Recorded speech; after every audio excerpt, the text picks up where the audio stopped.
And I think that's just about us. So a very warm welcome from everyone here at Keep Scotland Beautiful. We're absolutely delighted to be presenting this webinar to celebrate what is the conclusion of the Highland Cup movement. And we're particularly pleased to have so many people joining us today. We really are grateful for you giving up all your time.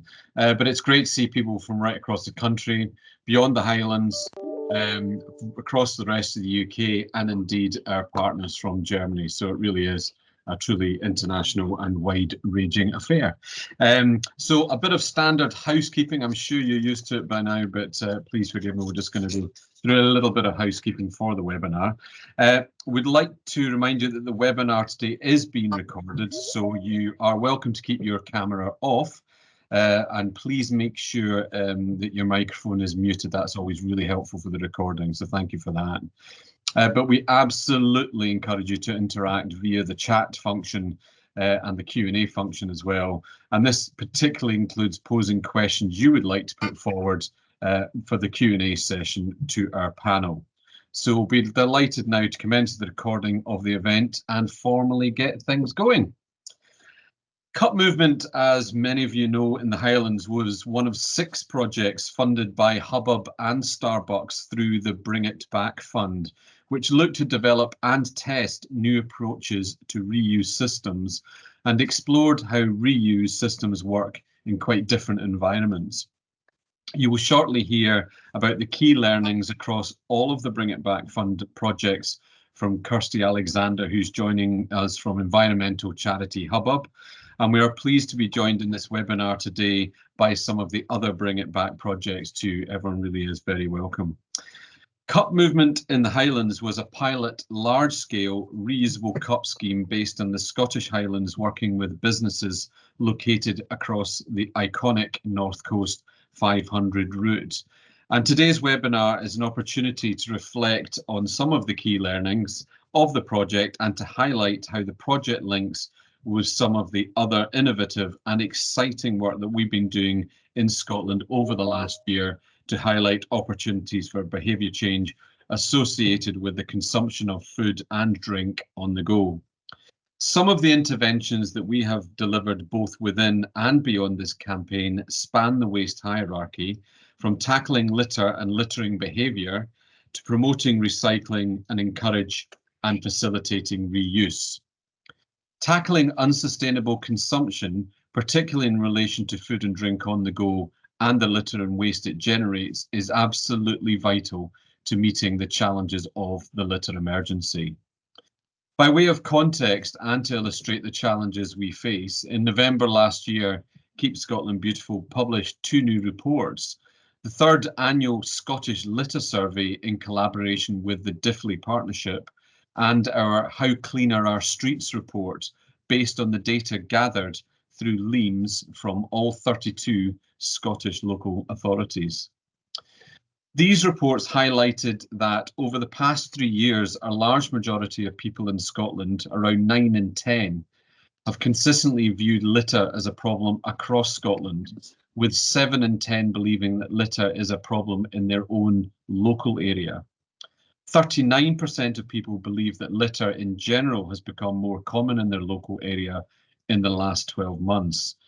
In 2023, those living in less affluent areas were significantly more likely to view litter as a problem locally, and 83% of those in Scotland's least affluent neighbourhoods view litter as a problem locally, compared to 56% of those from Scotland's most affluent areas. There is a clear demand from people for more action to address litter, and approximately 85% of Scots agree they want to see more efforts to prevent litter in their area. Perhaps most importantly for today, when thinking about food and drink consumed on the go, a significant proportion of Scots report that food containers, wrapping and packaging, 35%, plastic drinks bottles, 31%, single-use hot and cold drink containers, 29%, drink cans, 27%, and glass bottles, 17%, have become more common. So on to today's agenda. And the first thing I'm going to do is apologise, because what I forgot to do is actually tell you that I'm Barry Fisher. I'm the Chief Executive of Keep Scotland Beautiful. What an absolutely massive webinar fail not to say hello and introduce yourself. But I'm genuinely delighted to be here to listen to everyone today and to hear from everyone's contributions. And as we talked about, in a couple of minutes, we'll be hearing from Kirsty Alexander from Hubbub to learn more about the Bring It Back Fund. And then we're going to learn more from my colleague Emma Glencross about the Highland Cup movement itself.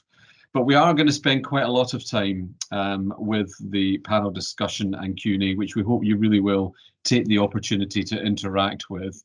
And I'm delighted to say that Hazel Boswell from the Midge Bite Cafe in Achnasheen and also the mini Midge Bite within Attadale Gardens in Lochcarron has joined us for that. So Hazel, you're very welcome. Ollie Sharpen, Head of Partner Management at Vytal, our cup partner for the Highland Cup movement, has joined us from Germany. So absolutely delighted to see you, Ollie. And it was great to see you at the very start of this fantastic project. So it's really great to see you here again at the end to give some of your reflections. Kirsty Alexander, as I said, from Hubbub, will be joining us for the Q&A as well, as will my colleague Paul Wallace, who's our Campaigns and Social Innovation Manager. And after the panel discussion itself, we'll be opening the panel session up to a Q&A from yourselves. So please do use that Q&A button or the chat function, and my colleagues will probably collate some of the questions so we can try and get through as much of the content that you want to as possible. And I'm sure on behalf of my colleagues that we'll be delighted to say if we haven't covered the ground, we'll definitely try and come back to you following this event if you felt we haven't answered some of your questions because of time, if nothing else. So delighted now to be able to introduce Kirsty Alexander, creative partner at Hubbub, to provide a wider overview of the Bring It Back Fund. Kirsty. Great, thank you so much, Barry. That was a great introduction. And yeah, so my name is Kirsty Alexander. I'm a creative partner at Hubbub, and I led on the Bring It Back Fund. Who are Hubbub? We are a creative charity, and we design campaigns to inspire action that's good for the environment, but also that's good for everyone. And if you go to the next slide, I thought I'd provide you with a bit of context about what the Bring It Back Fund is and where it all started. So in October 2022, we had an event in London, and we brought together 6 winning projects that we had selected to win, that had won grants from our £1.4 million fund, which was to increase uptake and remove barriers to reusable packaging in the UK food and drink sector. And where this fund came from is that Hubbub have a long-standing partnership with Starbucks, Starbucks UK, and they apply a 5p cup charge on all of their single-use hot drinks that are served in the UK. This was implemented in 2018 as a way to kind of inspire and customers to switch from single use to bringing their own reusable cups, much in the way that the bag charge operates in the UK supermarkets.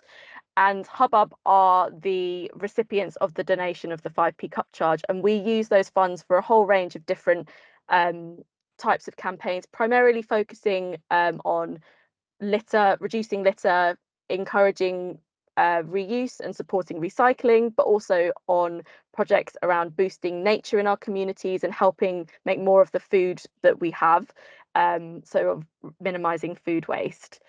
And so the Bring It Back Fund, the sort of meaning behind the name is that this fund was looking for specifically reuse projects where packaging is borrowed and brought back. So not reusable packaging that you own, that's your sort of own water bottle or own reusable cup, but more the systems that can kind of help make reuse more convenient for customers and businesses, where it's a sort of model that is not something you have to always remember to carry in your bag, or that a business has to clean out for the customer because a customer's forgotten.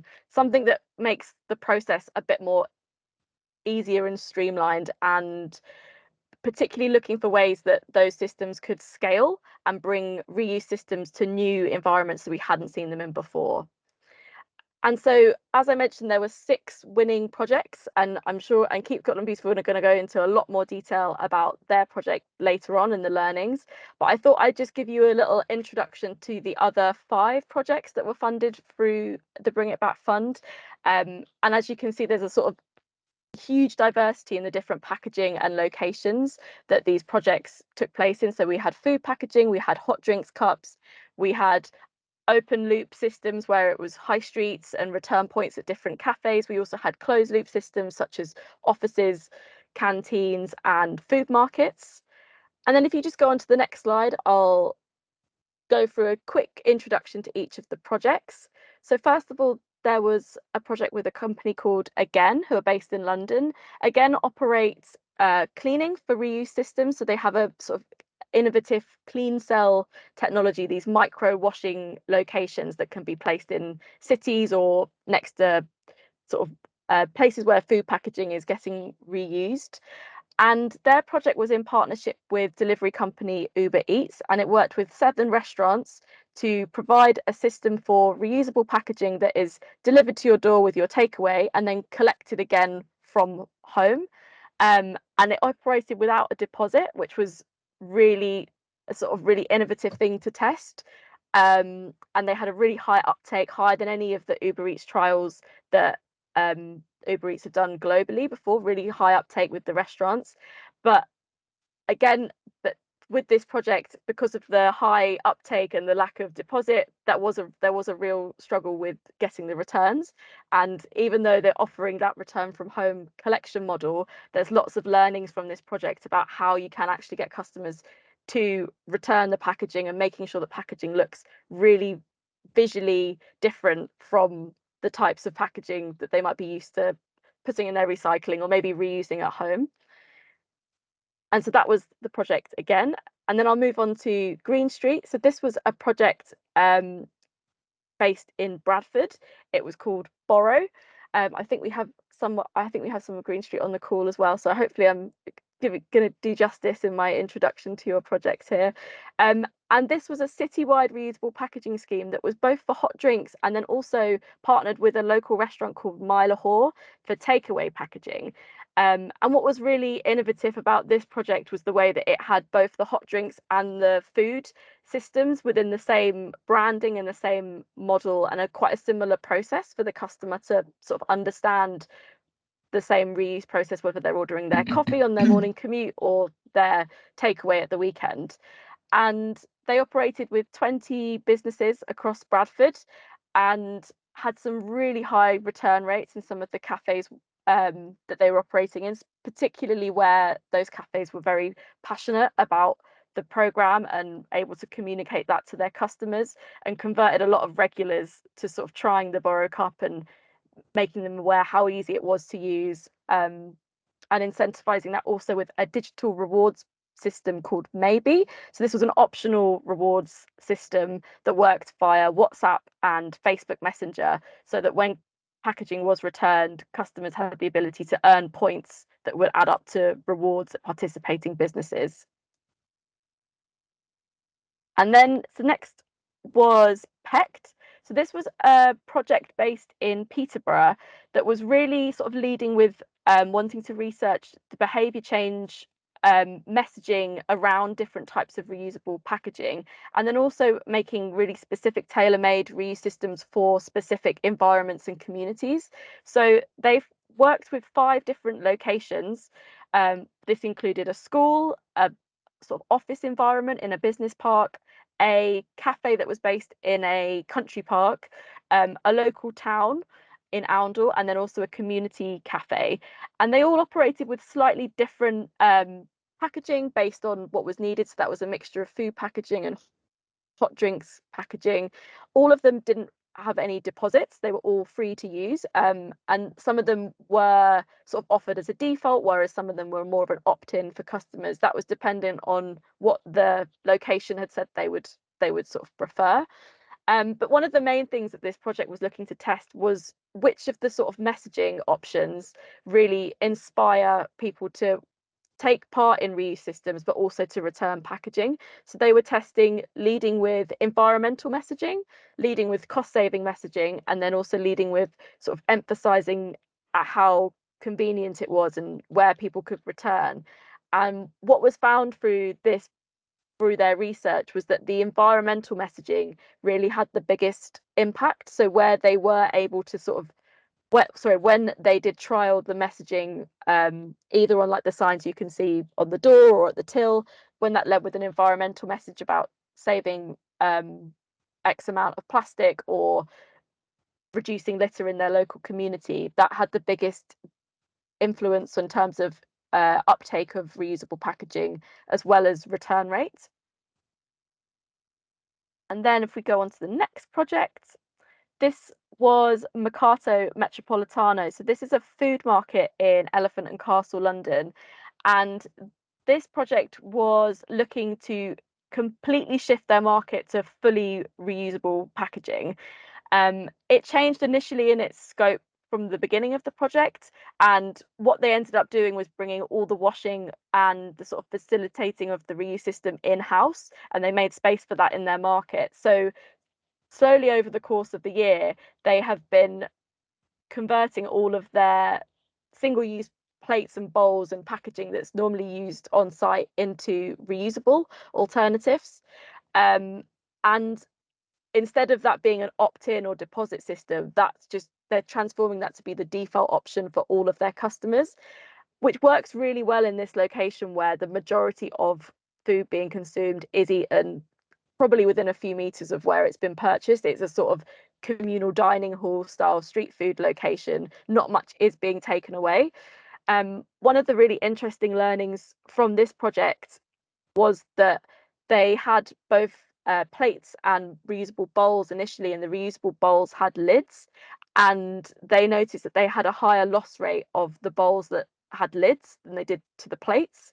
So potentially, as much as I'm saying that lots of the packaging was all consumed on site, the addition of the lid maybe made the packaging a bit more tempting for people to take away and use for their office lunches or take their leftovers home and not bring back.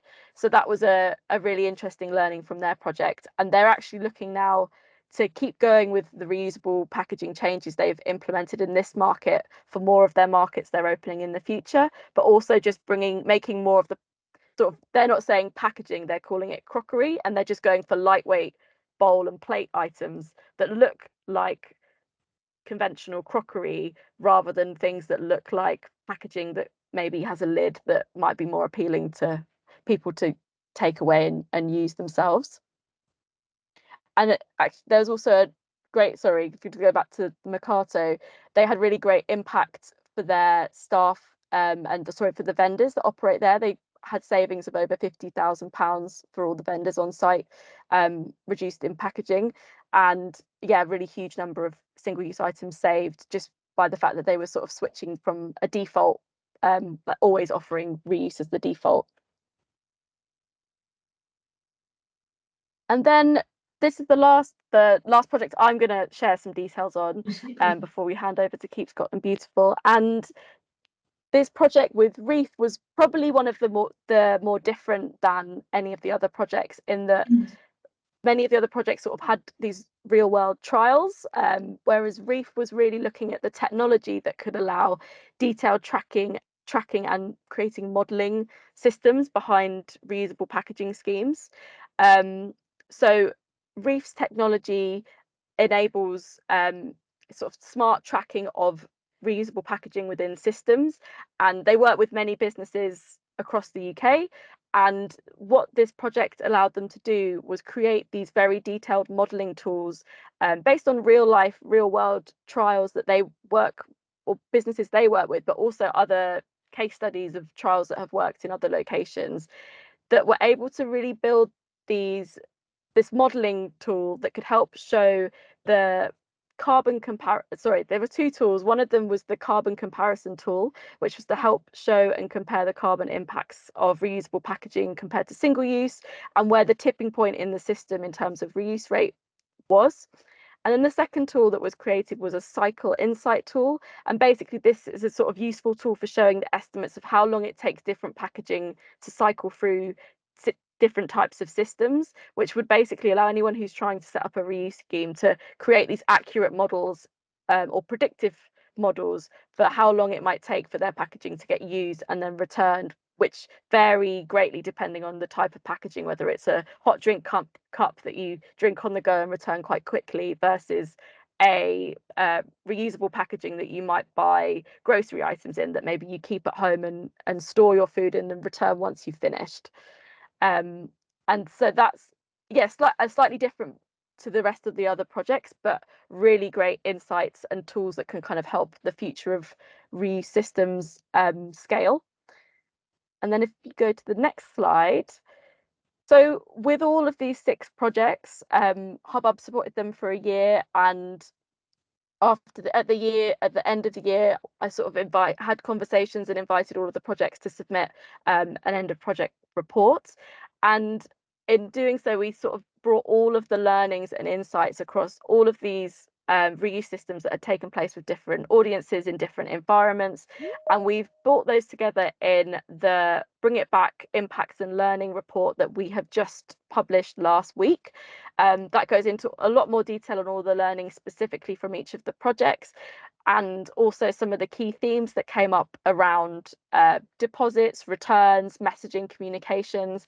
But most importantly, what we wanted to do with the report was find some really key takeaways that other businesses or anyone interested in reuse could sort of look at and take away as what we've called the kind of ingredients for success. So things that all reuse systems need to be successful, and from what we saw from the 6 projects that were happening. So just to go through these 5 learnings or these 5 ingredients really quickly, the first of them we had is to make reuse as close to single use as possible and as convenient. So that's about removing as many friction points as possible in the user journey, thinking really carefully about how and when you use apps or like technology that people might be unfamiliar with, or how the return process is for a customer, how many barriers there might be in place there. The second point we had was around creating clear and consistent communications. And that's across a whole range of channels. And this is both to communicate exactly what the customer needs to do and make that really clear. But then on to my third point, it's also around emphasizing the environmental benefits of reuse, and not assuming that the public understand why it's preferable to recycling. I think that was really clear from a lot of the project. There's a really big sort of knowledge gap between what they thought people would assume that they knew that reuse was better, but that wasn't necessarily always the case. So really emphasizing the environmental benefits of reuse is really important. And then the fourth point was around keeping the cost down. So keeping the cost of use down and offering incentives and rewards both to take part and return. So not charging really expensive deposits on reusable items to keep the cost as close to single use as possible. And if you are able to use deposit-free systems or technology that allows you to remove those, even better. And we also saw that offering rewards for return could be really useful to sort of help boost and people to get into that new habit of returning their packaging rather than throwing it away. And then the fifth point, which I think often comes up as one of the most important, and definitely has in some of the conversations I've had since publishing the report last week, is that it's so important to have really strong buy-in from the teams on the ground that are delivering reuse systems. So this is the sort of baristas who are serving the coffee, the people who have to facilitate the locations, the bins, the collection points where cups or packaging is being returned. It's really important to also make sure they understand why this reuse system is being used, and also that they're sort of brought in at an early stage so that their feedback in terms of how a system is going to operate for them and their sort of their workflow is really important for where systems work well. So yeah, as I said, the Bring It Back Fund report is available now on the Hubbub website and goes into a lot more detail on all of these points and all of the projects and their learnings. But it's been a really great experience working with all of the projects over the last 12 months, and I'm really excited to watch what they go on to do next. And I'll hand back over to Barry and to hear more about the Highland Cup project as well.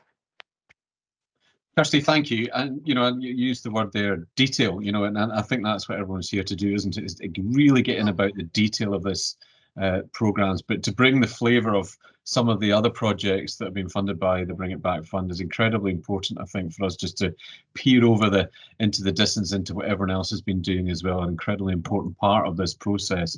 Innovation is incredibly important to keep Scotland beautiful as an organisation, and the space that you've given us to do that here, working with partners, is exactly what we've been able to achieve here. But to tell more about it, delighted to hand over to Emma Glenn-Cross, my colleague. Emma and I had a fantastic time in Inverness and Nairn, where we were visiting so many cafes that I think we overdosed on the coffee so much. It was all delicious, by the way, but I think we were talking to each other at high speed at the end. But Definitely. Emma, over to you. Hear more about the project. Thanks, Barry. So my name's Emma Glenn-Cross. I have been the campaigns officer for the Highland Cup movement, which has been such a great project to be involved with. So funded, let's get this working, good. So the project, as Kirsty has just explained, it was funded through the Bring It Back Fund. And so a pilot large-scale reusable cup scheme based around the beautiful North Coast 500 route in the Highlands. So our pilot ran from April until October last year, and basically was designed to reduce single-use cups in the Highlands. And to do this, we undertook research with customers and businesses, worked with different partnerships and resource futures to help us to try and identify the needs and challenges and barriers to developing an appropriate cup reuse model for the Highlands. We facilitated ways to promote the use of customers' own reusable cups. And the pilot provided an opportunity for Highland businesses to trial reusable cups in a sort of supported and reduced risk framework. And it also provided Keep Scotland Beautiful with the opportunity to trial new and innovative communications and marketing ideas to promote the campaign to Highland residents and visitors. So to give you a bit of a feel for the operations, the interventions, the impact of the Highland Cup movement, we will hopefully play our brand new legacy video, and then I'll summarise some of our key learnings and takeaways. Millions of single-use cups are used and discarded in Scotland every year. Only around 4% of these are recycled. Our response, to make it easier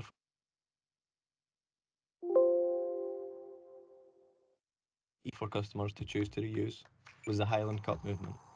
Funded by the Bring It Back Fund, we piloted an innovative reusable cup system with over 20 businesses across the Scottish Highlands. Some of our businesses and customers told us why they joined the Highland Cup movement. Ever since I opened the business, we're thinking about how we can always be a bit more environmentally conscious. And that first year, seeing just how many single-use items can leave just our tiny cafe, we're like, well, something got to be done, kind of thing. So I've always been trying to look for schemes and ideas myself to do it. And then when I saw the Highland Cup movement come along, like, we've made a plan already that you can just join in on and see how it goes and see what the response is. We were keen to join the Highland Cup movement because we don't do single-use cups at the moment. So it was just to offer another option for customers who did want a takeaway drink, that we weren't turning those customers away. It's really important for Shawco to reduce our single-use packaging consumption. A, it costs us money, and B, we're aware of how much single-use packaging that we use. And so any way we can reduce that, as a progressive business, we want to reduce that any way we can. So Vytal is a key part in our moving forward to reduce the single-use packaging. I was looking for that way to do it, and then it seemed pretty well planned out. There didn't seem to be any, and there wasn't any great risk to my business, and there was only benefits to be had from it for us in our perception and just for our local environment and wider. We've seen the benefit for it with the amount of single-use cups we've managed to save, and so our customers are really excited that we're continuing to use the Vytal scheme. A couple that come in every day with their Vytal cups and they get soup. and they take their Vytal cups away and then they bring them back the next day and get another portion of soup the next day. So they make it a weekly routine. Monday to Friday, they're checking out Vytal cups. Just gives you a jumping off point to open a conversation with anybody and everybody who comes into the cafe about the environment straight away, and it does lead to wider conversations. We were so thrilled to cooperate with the Highland Cup movement and the project Keep Scotland Beautiful, and was so delighted that it has been such a success. Together with Keep Scotland Beautiful and the Highland Cup movement, we have saved more than 1,000 single-use plastics that were not trashed into the beautiful Highlands of Scotland. Cup movement in the Highlands was an innovative pilot that we designed to help tackle some of the most significant environmental challenges of our time. We know that we're facing 3 emergencies around the environment to do with litter, climate and nature, and reducing the amount of single-use cups in circulation is an important part of that, as not only it reduces the chance of them being littered, but it also helps everyone enjoying a takeaway drink contribute to Scotland's transition to net zero and a more circular economy. You know, we've got to protect the planet. It's simple to use. Come in, scan it in.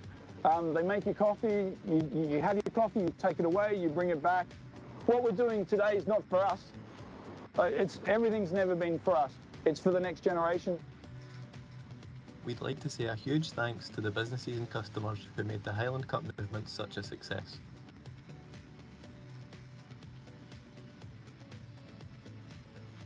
We look forward to continuing our work to help people choose to reuse and reduce single-use cup consumption.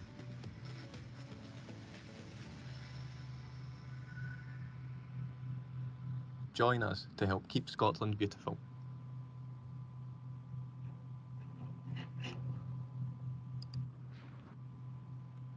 Cool. It's always good when a video works. Right. So as you can see from the video, we made the decision to go with a cup loan model, working with German reusable cup supplier Vytal. We came to this model following the research phase, using surveys and workshops to identify potential opportunities and barriers. With this model, customers download the free Vytal app and then borrow a reusable cup from participating businesses with no upfront cost.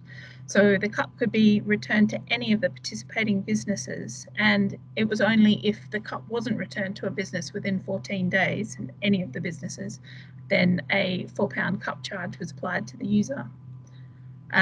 With checking out, after downloading the Vytal app, customers could scan the lid and check a cup out themselves from the participating businesses and show that screen to the server. Internet connectivity was needed to download the app, but it wasn't necessary for checking out or returning the cup.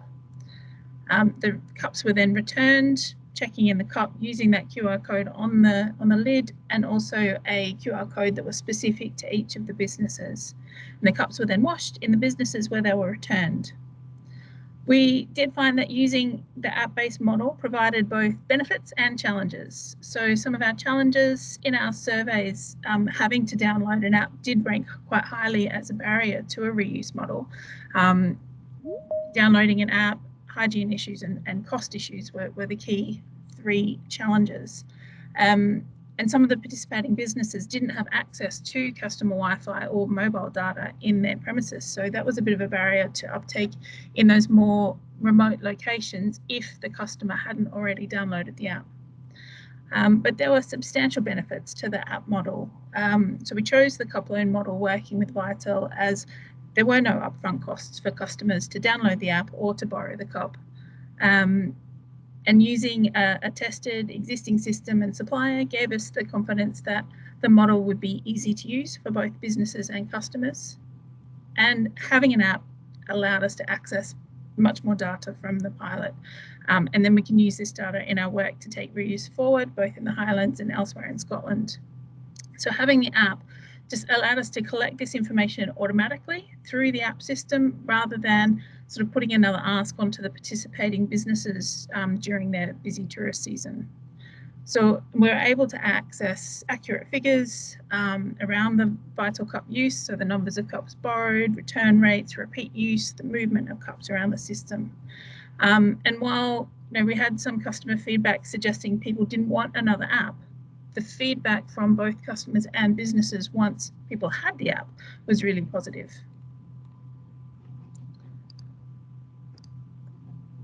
So the pilot was based around 25 businesses that signed up to participate in the Highland Cup movement, all in the area around the beautiful North Coast 500.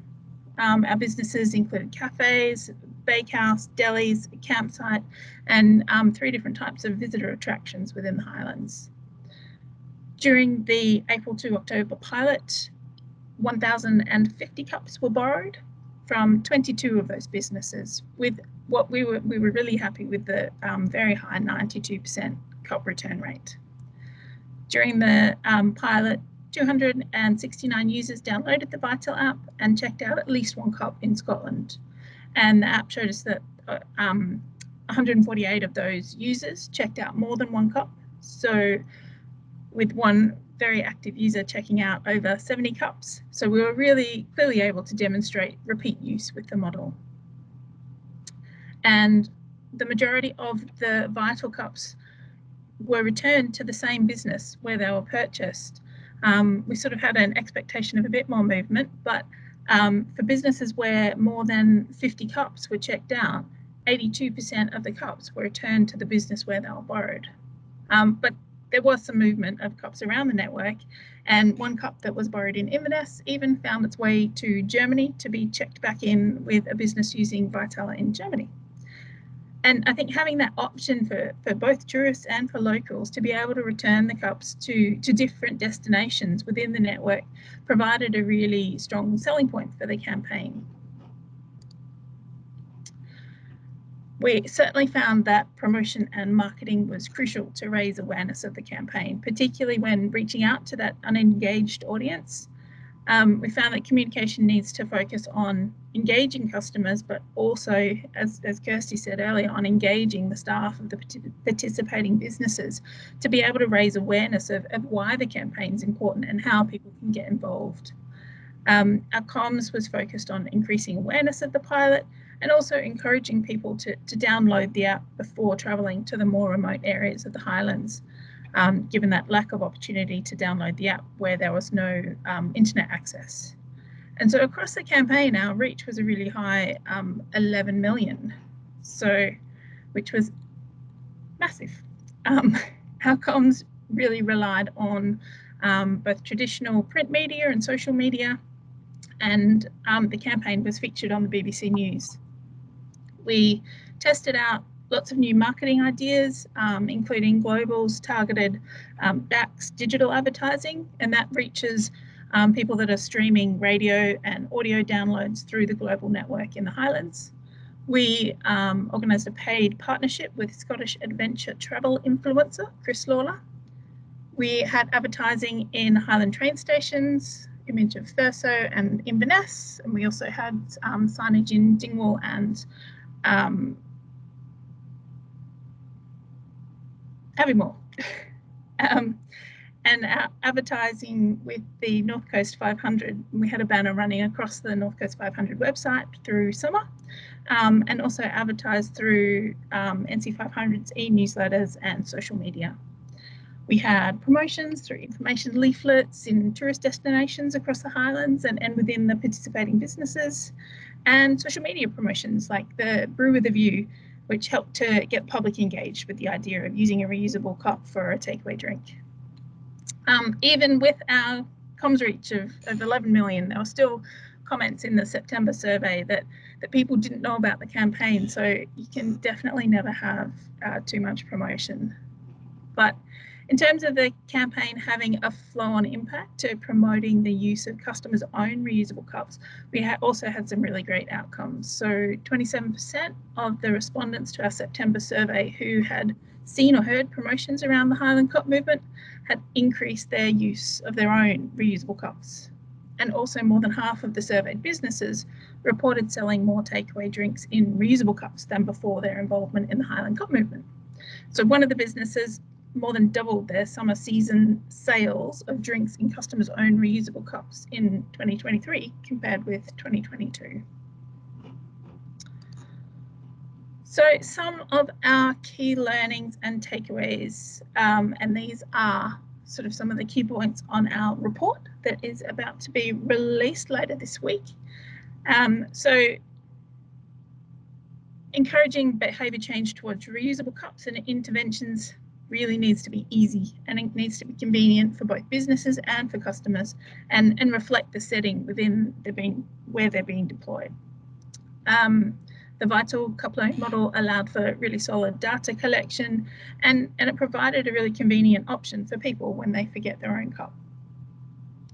More than 70% of the Vytal cups were returned to the businesses where they were purchased, with that really high 92% return rate. In a remote area, there needs to be a longer lead time to allow for design and preparation of engagement and communication strategies. And again, that staff training and staff engagement is really vital to ensure that the key messages can reach the customers. And our final couple of points, at least 4 of the Highland Cup movement businesses are continuing with Vytal, and many of the Highland Cup businesses sell their own reusable cups and offer discounts for customers' own reusable cups. So there's a lot of action going on in this space in the Highlands. And so it's important to promote and develop the reuse systems that are already in place. As I said before, you can never have too much promotion and marketing around campaigns and innovation work that's in progress. And there really is general support for both discounts on drinks that are served in reusable cups, as well as for the idea of a latte levy on single-use disposable cups. And finally, we found that the reusable cups worked really well in some businesses, not so well in others. Issues around internet access, business type, and staff engagement were all key factors in that. But overall, it was clear from the Highland Cup movement that there is definitely demand and enthusiasm for reusable cups in the Highlands for both businesses and customers. And so our report is being released later this week, and I will send out a link to the report when it's released to everyone on the call. So that is me. Emma, thanks. And again, thanks for the detail and for bringing all of that information together. Really, really important for everyone to get a flavour of that. But also a huge amount of work from you personally to bring all the information together. So thank you for bringing that to us. And as you said, the report and the video will be available. I'm sure it'll be sent to everyone on the call following this event. So thanks for that. So delighted now to move on to the panel session, and therefore delighted to reintroduce Ollie from Vytal, Hazel from the Midge, Kirsty from Hubbub, and our own Paul Wallace from Keep Scotland Beautiful. So I think everyone is highlighted now, and I'm going to ask everyone the same question. So I'll pick on Ollie first as our international guest, if you're happy, Ollie.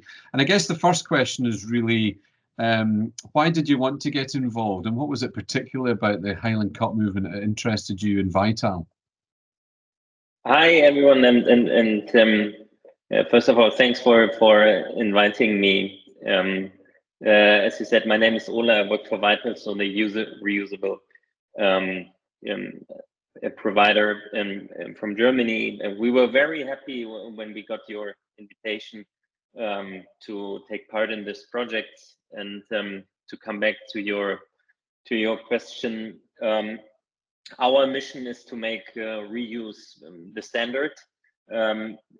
We started in Germany, but now we are operating in many countries in Europe, and we have found out that it is a good strategy to build these kind of, we call them island solutions, and implement reuse in different areas, and then grow within small areas, cities, and then expand into other areas. And as we are already operating in Ireland and in Sheffield and other regions around, it was a no-brainer to say that we immediately will also join this project to hopefully someday be able to save more and more single-use packagings in that area, and maybe to get a foot into the door, as we say, to establish the Vytal system in Scotland, even not only in Inverness but also in other areas, which is our target. Yeah, that's really helpful. And Hazel, if I can come to you next, obviously, particularly as someone with an incredibly busy business, you touched a little bit about it on the video, but perhaps you might want to expand on that in terms of what attracted you, particular to the sort of shape of the project. Yeah, hi. So, I mean, we wanted to get involved because I'm always keen to improve our game when it comes to lowering the environmental impact of my business, because of our location, takeaway is the biggest part of our business. So we're using a lot of single-use packaging. We already use everything compostable and biodegradable, but just trying to stop, to move away from that process of producing and recycling and reproducing more to single use. And it was a great way for us to test the water with our customers without, with the setup having been thought about for us, without having to invest hugely in it, and just see how it was received. And it also just helped us, like I said, discuss all the other things we do with customers, because you're immediately talking about something environmental, which helps you explain why you do some of the other things that annoy them when it comes to preventing them like sitting in. People often want to sit in with takeaway packaging, and it's good reason to talk about it. Thanks, Hazel. Paul, can I bring you in now, I guess, in terms of, obviously I know why we wanted to get involved in it, but in terms of the portfolio of activity that you have in our organisation around campaigns, where did you see the fit there with the Highland Cup movement? I think one of the key developments for us, Barry, over the last couple of years has been around the whole agenda around sustainable consumption, and recognising that if we want to tackle the climate emergency, the biodiversity challenges we face, and litter more generally, we need to rein back on our appetite for single-use items. And I think through our work through cup movement, we had done that previously, and we had done a lot of work around tackling single-use cups. But we also recognise that both tackling the challenges of single-use cups, increasing recycling, and reuse were all part of the same equation, and we needed to be working across those channels in an integrated way. And it was great to have the opportunity to practically do work around reuse in the Highlands, and particularly with the SME sector. A lot of the conversation around reuse and recycling tends to focus on the big retailers, understandably, but we have to recognise if we really want to crack the issue of reuse, we have to bring SMEs on that journey with us as well. And it's great to hear Hazel talking so positively about the experience from our perspective. Thanks, Paul. And Kirsty, coming back to you, I mean, I guess you covered a lot of this in your presentation, but in terms of the kind of breadth of the scope of everything that was involved in the Bring It Back Fund, is that where you saw the Highland Cup movement fit within that portfolio? Was there something else you felt that was important to explore through this project? Yeah, no, I think that's exactly it, and sort of similar to what Ollie mentioned, in what we saw in the value in this project. So through our work and partnership with Starbucks, we've worked on lots of reuse trials in their own stores, and generally they've been in sort of city centre locations in high footfall, and we saw there's such value in in having this trial that's based in a rural location, because if reuse is to scale, it does need to work in all of the different types of venues and food businesses, and that was something that was really innovative about this project in particular. Thanks, Kirsty. I guess, Ollie, coming back to you, perhaps similar, but in terms of we just look at the Highland Cup movement itself, I mean, your business works right across Europe and beyond, I believe. We had a good conversation about the kind of expansion that you're trying to achieve. I think you were heading to Ireland after you left as an Inverness that time, but I think you were very enthused by the potential of being involved specifically in the Highland project. So can you give us a sense of that now we're further down, at the end of this programme, what you think you've learned as a provider through this process? Yes. So first of all, we take away that we have saved over 1,000 single-use cups, and I think that already is a success. Every saved cup is a success. what we have also seen is that reuse can work even without the legislation. So basically in Germany, we have a law that enforces businesses to have a reusable option in place. In other countries, such as Portugal, for example, there are single-use tags. And so we have seen, if we compare the return rates that Emma has shown and other statistics, the activation rate of venues, we didn't see many differences compared to the countries that have legislations. So this gives us a good feeling that our system and in general digital reusable systems can work in Scotland. The experience that have been shown by Emma and have been described, I think, very well by Kirsty in these ingredients for success are basically the same we measure over everywhere. It's a long way to make reuse the standard. We see that some businesses have the possibility to advertise the system within their business because maybe operational processes give them the chance to promote the system on site. And then this is for us the key takeaway that, for example, Hazel's team at Midge Cafe had the opportunity to really promote the system. And there we see that it works. Frequently, guests are asking for their coffees in a takeaway cup. And whenever we see this behavior, we believe that we can make the system work to save as many plastic waste as we can. Holly, thanks. Hazel, if I can come to you now, I can see you're busy there in the cafe itself. I mean, you're hugely committed. You've explained that in terms of your engagement with sustainability. But I wonder if there was something particular that you've learned through this project that maybe wasn't something you thought you would, or sort of key takeaway, if you like, from running with the Highland Cup movement. Well, our experience with the Cup movement was really good. Sorry, we're closed. Sorry. For some real reason, life there, Hazel. Real life. All of a sudden, people keep coming to the door. Although it was really positive. Actually, one of my main takeaways from it was how high on people's list convenience is. Like, we would have what seemed like a really good conversation with someone, and then the second it took an app or an app plus an email address, that I don't have time, gotta go kind of thing.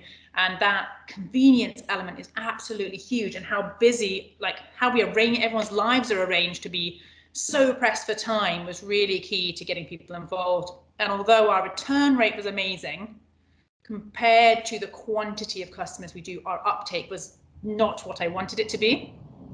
And getting staff to engage enough to really take it on themselves enough to get people to do the app and just sort of take part, that was tricky. The Vytal app was quite motivational for them, being able to say, look how many we've checked out and look how many have come back and stuff. That it was helpful. But yeah, I think getting your team to be really on board with it, and cutting down the sort of making it more and more convenient that's what we really took from it. And also, I do feel, unfortunately, like we need legislation. I think while people are able to do something else, a lot of them will keep doing that. Yeah. No, that's really helpful. That candor is really important, I think, and that's the space we had to explore was, what was the real life experience in a busy environment. What have we learned? Paul, I'm going to come to you now, I guess. I mean, I think I know what I think is the kind of standout learning, but I'll be really interested to see if it's the same as what you think it is. So, if you think about the whole of the project, what do you think the standout piece of learning is for us as an organisation? I think I had a bit of time to think about this over the last couple of months, and also in terms of some of the other work that we're currently doing. And Emma and I were talking this morning on another call, talking about a cup project, and we said that the interesting thing for us about this is that the technology and the system works. This system works. So the debate isn't really about whether reuse systems works. It's about how you get them to work effectively and efficiently. And I think the two things that really stood out for us was, one was about the staff element to this, about the human element, if you like, and about making sure that both management and staff in the businesses were fully engaged. And I think you can see in those businesses which operated the scheme effectively and did really well with the scheme, there was really strong leadership and consistency there from both management and staff in those stores. And again, Hazel's and some of the other businesses are really good examples of that. But I think the other thing then is about how you communicate it to customers. And a burst of marketing and communications isn't enough. It's a constant process. It's an ongoing process of talking to people, almost day in, day out. And I do think that is the battleground, if you like, going forward now for reuse, is about, it's not so much we know the system's working, you know, the Vytal guys that we worked with were great and the system works, but there are other models there and the other projects showed that too. So the systems work, but it's how we engage the people who are using the system in the business and how we engage the customers and talk to them about this and normalise it. The other thing I think that we did try and do, and I hope Hazel feels that we did do this, is that we tried to reduce the risk and exposure to the businesses. You know, we tried to make this a not difficult thing to sign up to. And I know there was a question in the chat about, you know, were the businesses that were successful already interested in sustainability? I would say yes, some of them were, but I would also say some of them were interested in running really efficient businesses, and there are cost savings to be made from these measures. And I think sometimes we forget about that too. So yes, it's important to sell the environmental piece, but in the current financial climate, it's also important to sell the financial benefits of reuse. You know, it can significantly drive down costs, and particularly in the supply chain side. Thanks, Paul. Kirsty, I wonder if we could come back to you, this sort of wider knowledge. I'm just really, you know, Paul's just referred to Kerry's question, I guess, in the chat box there, and I wonder if you wanted to add to that from a kind of the wider fund perspective about where businesses really engaged before, or was it part of the learning that it was about how to motivate business in this space, and maybe some of your thoughts around that? Yeah, it's a really good question I saw in the chat from Kerry, because I think that was so true. We saw in many of the projects where the business and owner was passionate already and was kind of looking for a reuse system, they were always the most successful. But that doesn't mean that there weren't examples of where businesses were kind of able to be brought on board or sort of brought along on that journey. And I think a really good example of that was in Mercato Metropolitano. So many of the traders in the food market were quite hesitant about switching to reusable packaging and didn't necessarily fully understand the kind of environmental benefits, so that wasn't going to swing them. But what Mercato did was kind of really lay out some different motivators that aren't just environmental, so leading with the sort of potential cost saving, and then also, I mean, it's very specific for this location, but space was really important. So with lots of these food vendors having loads of packaging store up takes so much of their space that they could actually be using for like just having more staff space and more equipment in the kitchen. So being able to say you're going to gain back 2 meters of space in your food sort of service part, then that was a really big win for a lot of the traders. And so it's kind of about looking at businesses and seeing what other problems you can help solve for them. Like something around like washing cups can be a good example. So lots of staff might find the fact that customers bring in their own reusable that's quite dirty, like a bit of a challenge for like, how do I deal with that in the middle of a busy shift? I've got to stop, go over to a sink, wash it out for a customer. That breaks the flow. Whereas sort of showing that a reusable system where you can put a cup to be washed later or even collected and washed in a different way, that might help sort of that might be more appealing to someone. So it's kind of working out some of the other challenges businesses face and showing where reuse systems could help. Thanks, Kirsty. And Hazel, I'm acutely aware of needing to come to you on the practical side of things, but I wonder, you know, particularly based on Kerry's question, Ollie, I mean, that's your bread and butter, isn't it? Going out and, you know, getting businesses on board with your system.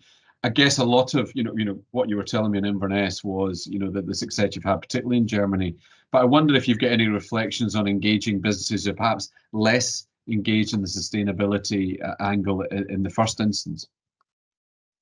Yeah, I think it basically all comes down to what we have discussed before what Kirsty has mentioned, and also Hazel has mentioned, that reuse needs to be as convenient as single use, and we have said many things today in this webinar that are important. But for us as a provider, what we focus on going forward is trying to make reuse as convenient as possible, and to making it as convenient as single use. And to be very concrete, we are trying to work on an appless scan solution that you overcome the technical barriers, that businesses do not have to change basically their processes of wrapping food or handing out coffees and reusable containers. So that's our job. This is what we focus on most. But these challenges we see everywhere. It doesn't matter in which country or which city we operate. It's always the additional processes for the business and the additional steps for the users and for the guests. So two things. First of all, the appless scan to overcome the barrier of downloading an app. And then the second one we are focusing on is the public return, that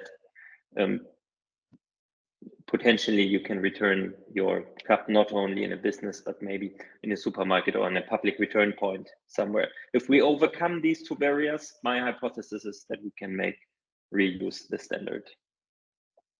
Thanks. And Hazel, then I guess to you, in terms of, I wondered if whether you wanted to add, some of the practical issues of the system that you experienced, but perhaps sort of finishing, I guess, on the sort of positives about maybe challenging potentially us in terms of how you would, what you would want from us to help to challenge and support customers to reuse. I wonder if there's any reflections there. Yeah, so the practicalities of this system are great. And so when people are talking, I'm like, I have to write things down and think about it. So storage is a massive thing for us. So I would call us a mid-sized company and a tiny sized business. So right now we're a mid-sized company, so we're using personally branded cups, environmental conscious, so we're trying to buy compostable ones, obviously, which is expensive. Checking out a Vytal cup and even paying for the Vytal system costs me less than it does to buy a cup. And I have to buy 30,000 cups at once. I can tell you storing 30,000 cups is a lot. And I mean, we don't even have any back of house here. I have to store them at my house. So that's a really big deal for businesses, I think. That lack of storage, lack of having to order them, ship them, keep making sure you're getting them from the best possible price place is really, really good.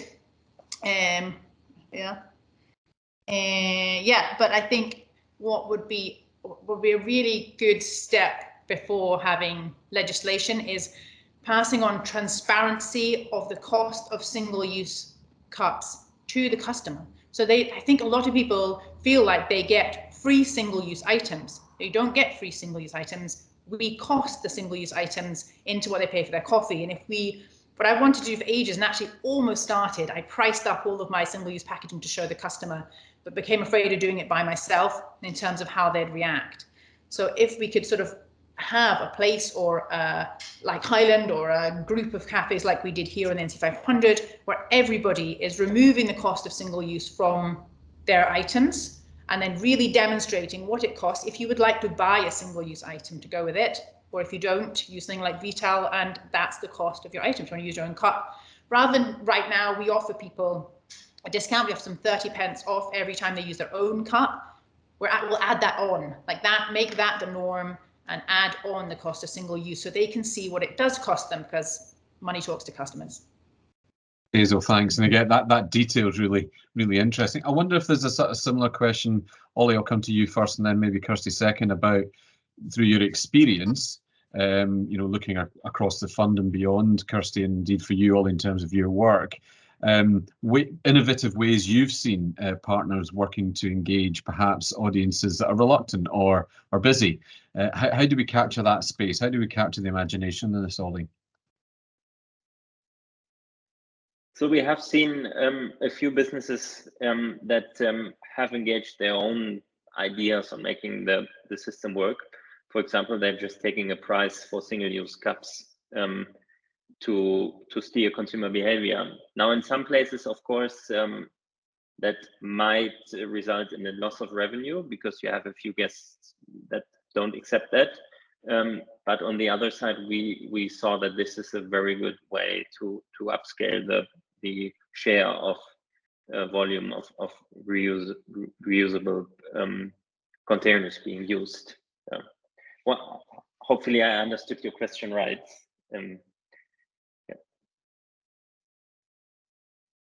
Just coming off mute, apologies. Kirsty, and maybe from yourself, some wider thoughts on engaging audiences?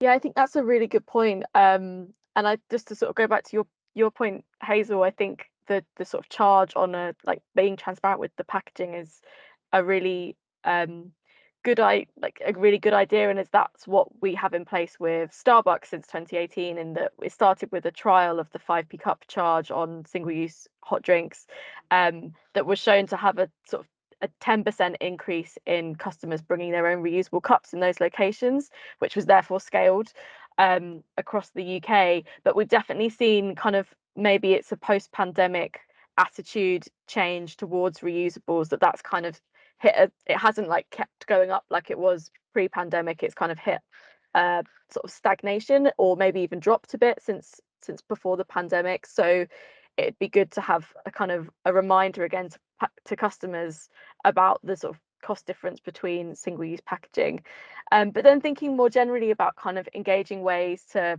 get people who aren't necessarily going to be hooked in by the environmental message as a start. I think a lot of that has to come through fun and playful messaging that maybe looks at different hooks that then can bring in the environmental messaging, or sort of reasons to choose reusable systems as an alternative. I can't think of an exact example from a reuse system, but something that Hubbub have done recently around litter and reducing litter is our voting bins. So we trialed some bins in Manchester and Southampton earlier this year that weren't sort of full of messaging about don't litter because of X and did you know plastic is harming the environment, but instead just posed a simple question of who do you prefer, Liam or Noel Gallagher, and you vote with your litter on either side, and it had a live counter. So like those kind of fun, playful ways to get people to be involved, or to try something new, are a really good like hook that you can then follow up with the additional messaging and additional sort of environmental benefits afterwards. Thanks, Kirsty. That's really helpful. And I was having an interesting conversation yesterday that we settled on the sort of sense that sometimes with the environment we sell the sausage, not the sizzle. And the classic is we should sell the sizzle. You know, actually, you know, what's the immediate benefit to me beyond the points in the environment? Paul, can I come to you? Obviously, that question you might want to take, but I see there's I'm good, thanks. How are you? And can someone just double check we're all on mute? There's a question that's just come in, I think, from Kathy on the chat function, looking at the data differences in the uptake from residents v visitors on the North Coast 500. Don't know if that's something you've got, Paul, or the team's got. Of course. Slightly taking part in somebody else's phone call. I think there's yes, we do have that information. Emma has some stats for that, and they will be in the final report, which we'll be publishing later this week. So we can either we can pick that point up directly and follow up and give you the numbers for that. Yeah, I think the interesting thing was probably that we didn't see maybe as much travel as we anticipated with the cups around the region, but I think that particularly the businesses that saw the high volumes of reuse, there was a really strong support from the local community for those businesses, and for reuse, which is obviously a positive thing to come out of the project more generally. Brief point from me about the sizzle, if you like, Barry, was I think we wanted to try different approaches to comms for this project, and we had some really great support and advice from Global, who we've done some work with in terms of advertising, and we used what they call DAX, targeted DAX advertising, for the first time. And as Emma said, that targets people using Spotify or streaming services, or listening to the radio, or on YouTube and stuff as well. And there is a graph which will be in the final report, which shows that the uptick in sign-ups and usage around the times when we were doing comms things, and it wasn't just the DAX, it was the out of home that we did, it was the BBC coverage even, all generated interest. And as I said earlier on, it's how do you keep that level of interest going on an ongoing basis and find new ways to engage people. And it's the unengaged people we need to get to and finding ways to speak to them and encourage and engage them. The other thing I would say, and it's something we've been thinking about again, and it's part of our conversations I think with Kirsty and the team at Hubbub as well, is we quite often talk about reusable cups, but when we're talking about this system here, we're actually talking about returnable cups. There's a distinction between my personal reusable cup, which I have bought and I use, and a returnable cup. And we need to get people comfortable with this idea of returnable cups. This could become a normalized thing that people can do. They don't have to have their personal reusable cup with them. And sometimes I think when we maybe turn people off a little bit when we're talking about reusable cups all the time, because we're almost making it sound like something that's different, you know. Whereas in actual fact, a returnable cup is something that we should all adopt as a sort of normal practice, I think. So maybe worth picking that up as well. And other than that, I think the last point I would make, Barry, is that there isn't going to be a national reuse solution in Scotland. It's not going to suddenly appear out the sky one day. A reusable scheme in Scotland will be built from the bottom up, and it will be communities and cities and towns deciding to do the kind of work that we did in Highland, and the kind of work that we're trying to support in other parts. And it's how we build that from the bottom up. And you know, we're pleased to be working with Hubbub and others on similar projects across Scotland at the moment, because I think it will be the thing that makes the change. People need to be bought in and engaged with it. Thanks, Paul. And can I just at this point thank Ollie, Kirsty and Hazel particularly for joining the question session. Delighted to see quite a lot of questions coming in now, but unfortunately time slightly against us. So what we're going to do is put an email in the chat box to make sure if anyone wants to just directly ask a question about the project, that they feel able to do so, and hopefully we'll be able to answer some of those questions. So again, Ollie, Kirsty and Hazel, thanks for your input today, incredibly helpful. Paul, can I hand over to you now? I think you're just going to tell us a little bit more about, I guess, the what next in terms of Highland Cup movement. Thanks, Barry. I think Emma's going to pop some slides up for me. Emma, just a couple of quick slides. Yes, there we are. Thanks. And as I mentioned earlier on, we are doing a range of work at Keep Scotland Beautiful at the moment across litter and around cup recycling and around reuse. So if we go to the next slide, Emma. Oh, there we go. So this is a very busy landscape at the moment in terms of legislation, regulation and policy. Government published its National Litter and Fly Tipping Strategy in mid-2023. There is a circular economy bill that's currently making its way through Parliament, which includes a provision or the enabling powers to introduce a cup charge. And that's something that will be the subject of consultation. And as recently as last week or the week before, the government published its consultation on its waste route map as well. So there is a lot of activity in this space. However, what I would say is that none of this activity is generating the significant push to reuse that perhaps we need, and that's something that we're working with a range of partners to try and move forward. And Zero Waste have done some really good work through the Ditch and Disposables programme, and there are other localised projects across Scotland that we've been talking to, and indeed Georgina and her team at the Highland Community Waste Partnership will be looking at developing some of those ideas further. Obviously on the horizon as well, we have DRS and extended producer responsibility, and probably most important in this context, the provisions around mandatory take back for single-use cups, which will have a significant impact, I think, in both how big retailers operate, but also what that means for SMEs. And part of the case, I think, for reuse and particularly for the SME sector is around the challenge of mandatory take back, and the requirement for businesses, I think over 10 employees and more, to take back cups and to have them recycled. So there are challenges here, and we're under no illusions as well that the food and drink sector faces significant other regulatory requirements, whether that be around food waste or energy use and others as well. If we could go on to the next slide, Emma. So what are we trying to do at KSB through our cup movement programme? We're working around reuse. So as I said, we're working with Hubbub and we're working with other partners to develop a range of returnable or reusable cup collaborations. We have launched through the Highland Community Waste Partnership with our partners the Conscious Consumption campaign. We are continuing to engage with a number of businesses in the Highlands who are continuing to work with Vytal, and we have a number of proposals which are under consideration at the moment by funders for reusable cup or packaging projects. We're also doing work in cup recycling. We've in the process of evaluating our Take It Back intervention in Glasgow and Dundee, which is about promoting and encouraging people to take back single-use cups to the major retailers to be recycled. And again, there's some interesting feedback about that, and it comes back to this issue about communications and staff engagement. You know, cup recycling is available. Most major coffee retailers will offer that service, and you can take any cup back to them. The problem is not only do customers not know about that, but we've discovered that some of their staff in their stores don't know about that either, which is a challenge if you want to take a cup back. So there is a bit of work that still needs to be done there. We're working closely with our partners at the National Cup Recycling Scheme to develop projects, and we're looking at hopefully some new projects in Scotland over the next 12 months. And in Highland, we're working with NCRS to trial the cup recycling box, and we should hopefully start to see some results from that over the next year as well.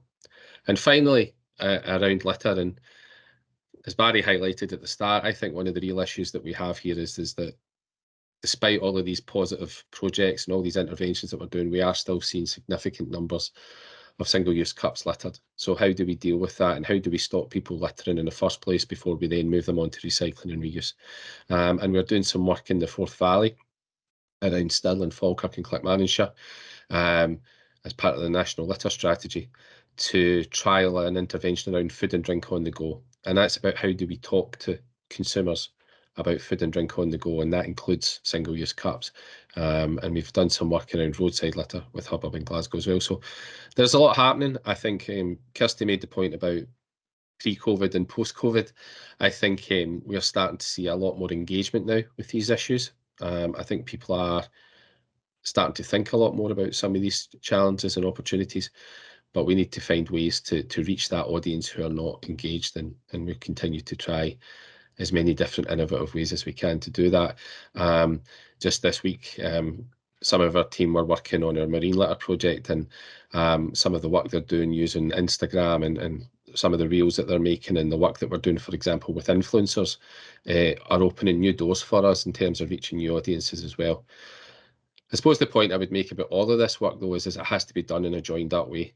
I think too often in the past, even KSB has been guilty of falling into the trap of doing interventions in isolation, but we need to recognise that these are all part of the same journey. And when we talk about reuse and we talk about recycling and we talk about tackling litter, these are interrelated. They don't exist in isolation. And we need to recognise that we will not reuse is the ambition, but we need to go through a journey to get there. And we didn't get into this situation we find ourselves in overnight, but we need to then start to make our way out of that. And that will take 2, 3, 4, 5 years. But if we don't start, we'll never get there. And I think the Highland Cup movement was a really good start, and we were delighted to support it and be part of it. Thank you.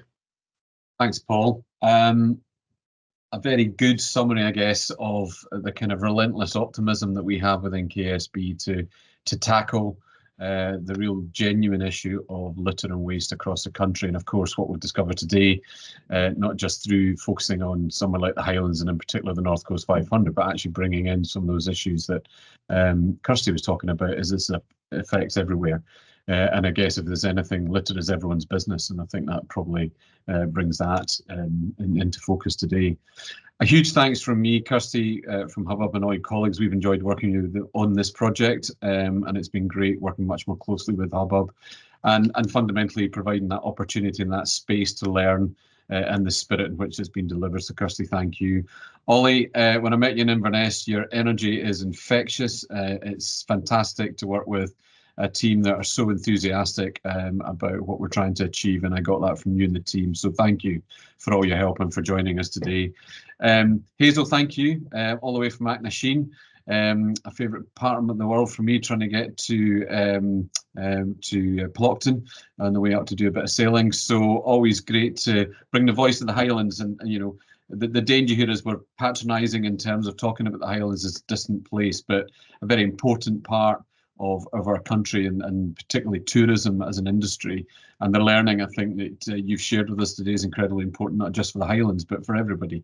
So thank you for being honest and bringing a flavour of that to us today, Hazel. But I'll be up for a flat white in good order soon. So hopefully I'll get in there before 3 o'clock, before it closes, and see you then. So, but genuinely, thank you for joining us. It makes a massive, massive difference. Emma and Paul, I don't always get the chance to thank my team publicly, so it is a huge thanks for me for the leadership that you've shown and all the effort and commitment that you've shown, particularly to this project, as we're highlighting today, but for all the work that you're doing right across the portfolio, tackling one of the biggest environmental issues that we face as a country. I hope that you and everyone that's joined us have enjoyed it. I certainly have. I mean, I think it's got into great element of detail and really focusing in on things that we can all go away and think about across the work that we do and the roles in which we play. And we hope it really does promote discussions around single-use packaging and other issues of litter and waste associated with the consumption of food and drink on the go. So I hope that we go way beyond the issue of single-use cups and have highlighted and inspired people to think about it. But if you're interested in working with us on the issue of reusable cups, apologies, and tackling this challenge, please do get in touch with us. We have put the cups@keepscotlandbeautiful.org email address in the chat box. Please do get in touch with us. We'd love to hear from you. But as Paul's highlighted, please do get involved in the Conscious Consumption campaign as part of the Highland Community Waste Partnership if you are in that area. And I know my colleague Georgina's on the chat function at the moment, and she'd be delighted to hear from you. We have our annual Spring Clean Scotland campaign 2024. Please do register. Businesses were one of our strongest growing areas last year, which I think is incredibly positive and again speaks volumes from the commitment from the SME community to try and do something positive in their local community. So please do register a litter pick with us and let's make this the biggest ever.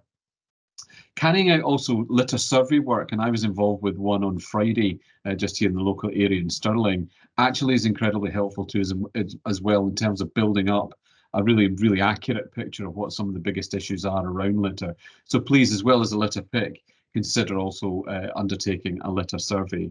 But at every opportunity, share what you're doing and also, you know, the importance of litter as an issue. Sometimes we forget that actually making sure that people understand what an important issue it is can be a really vital part of tackling the issue, which we've described as a litter emergency because the issue is so acute. But finally, from me, the Highland Cup Movement final report and the legacy video, which you've just seen, and a copy of the recording from this webinar will be available on the Highland Cup Movement webpage really shortly, once we've had a chance to edit it for my sanity. But really huge thank you from me to all of you for joining us today for a conversation that I've really enjoyed, and I hope you have too. But thanks for everything that you're doing where you live and for making Scotland such a beautiful country. Thank you.